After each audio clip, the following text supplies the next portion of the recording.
आज मु घरे बनई खुद मुग आंबुल पकईकी तरकारी ये सब तो कहार पसंद निश्चय जानकर वीडियो टी मोर फुल वाच करूँ निश्चय जानीपारे।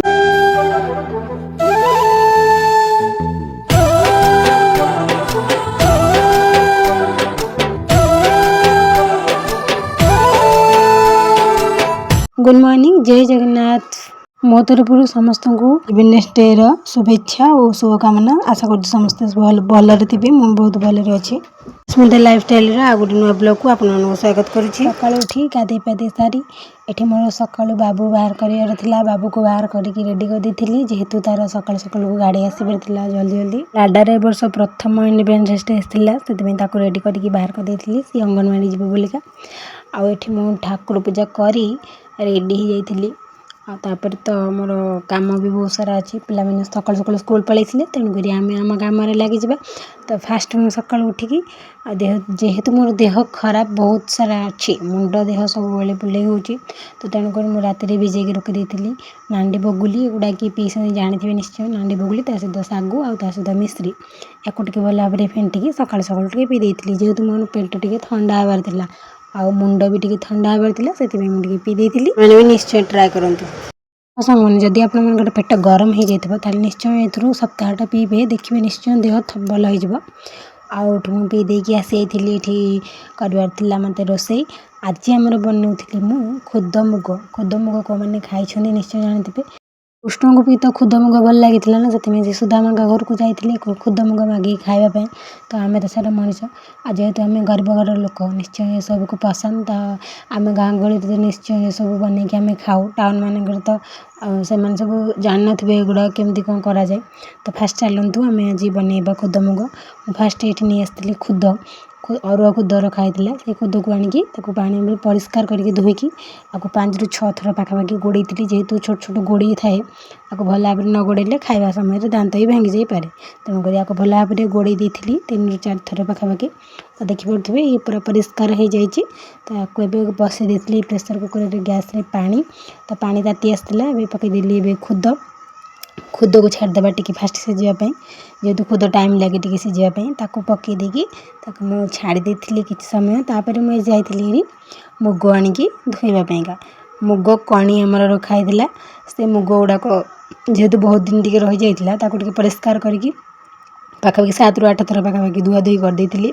तो ताकू भी सेमती 5 ରୁ 6 थर गोड़ा गोड़ी करदेली। एथर भी पुले गोड़ी बाहर तो गोड़ा गोड़ी करदे आपको पकई देती। मुझे पकई लुण हलदी आ प्रेसर कुकर सीटी दे छाड़ देती 3टा सीटी आसवा पर्यंत। तापर मुझे चलिए सज करी ए छुंक मारे रसुण आ सहित कंचा लंका। रसुण पुले आनी सहित लंका आनी कंचा लंका जेहतु छोट छुआ अच्छे जोड़े कंचा लंका आनी जेहतु राग था लंका गुड़ाक। तो 3टा सीटी आसला देखला बेलू मुग आमर सीझी जाइए। पकई देती आंबुल 3-4टा आंबुल को टी छाड़ देती सीझापी। आएपटे आसिक रसुण को भल भाव छेची देती। आउ ये सब निश्चय बनई खाते, ये सब देसी जिनस बहुत भल लगे। आम पुराणा अमल ये सब तो बेसी खाऊली, आजिकल बेसी पसंद करना कि आम गाँ गहली आम बस ये सब पसंद करूँ। तो ये मुझे फुटाइवाई कि शुखिला लंका 2टा आठी किसी बहुत सोरिष आ सहित किसी पंचफुटण आठी आनी आम बाड़ी तोलिकी भुर्सुंगा पत्र आ सहित रसुण आ लंका छेचा आपको टे भल भाव में छुंक देवे। मेन है यार छुंकटा यदि भल भाव न देते ताले खुद मुगटार टेस्ट जमा भल आसबना। तो भल भाव में खरड़ीदे। तो ये आम छुंक रेडी बघाड़ी देली खुद मुग आमर रेडी हो गला। जेहेतु ये गुड़ा टे बहला हो जाता तो ये किसी पानी आड कर फुटाइवाई छाड़ देती। आ जस्ट टिके नाकू लुण आड कर देती टे पतला पतला कर रहीगले पुणी बसिकी केक टाइप हो। तो आमर खुद मुग रेडी हो जाइए मैंने। चलतु आमर आज कौन कौन रोषे आसन देखिए। ये देखूँ आमर होता आज आलू भर्ता सांग को किसी कंटे मुंडी टमाटर पोड़ापोड़ी कराई पोटल आलू भजा हो जाता। तो ये मोर लाडा आसिक पहुँची जाता अंगनवाड़ी रोषे तो सरी जाता। लाडा पाखे बसिक माँ झील गेल हो जाइलु। आ जेहेतु लाडा आज जाइला फास्ट बुली बुलिक आसी हालिया हो जाए मामा आ आज बुली बुलिक आसली एमती कहीकि मो सहित गेल जाता। आनी लाडा आमर सेव आ बुंदी सहित बिस्किट आगे बसिक माँ झील खाई देलु।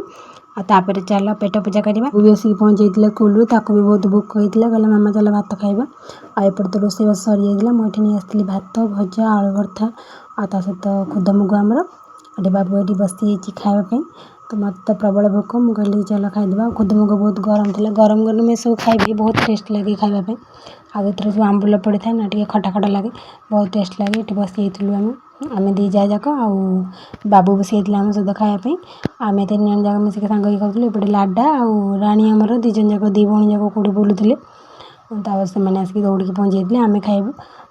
ତ ଆଜି ଖୁଦମୁଗ ହେଇଥିଲା ଆମ ଘରେ, 5ଟା ଯାକ ଛୁଆ ସମସ୍ତେ ଖୁସିରେ ବହୁତ ଖାଇଥିଲେ। ଆଉ ଏଇଟା ନିଶ୍ଚୟ ଟ୍ରାଏ କରନ୍ତୁ, ସମସ୍ତଙ୍କୁ ବହୁତ ପସନ୍ଦ ଆସିବ ଆଶା କରୁଛି।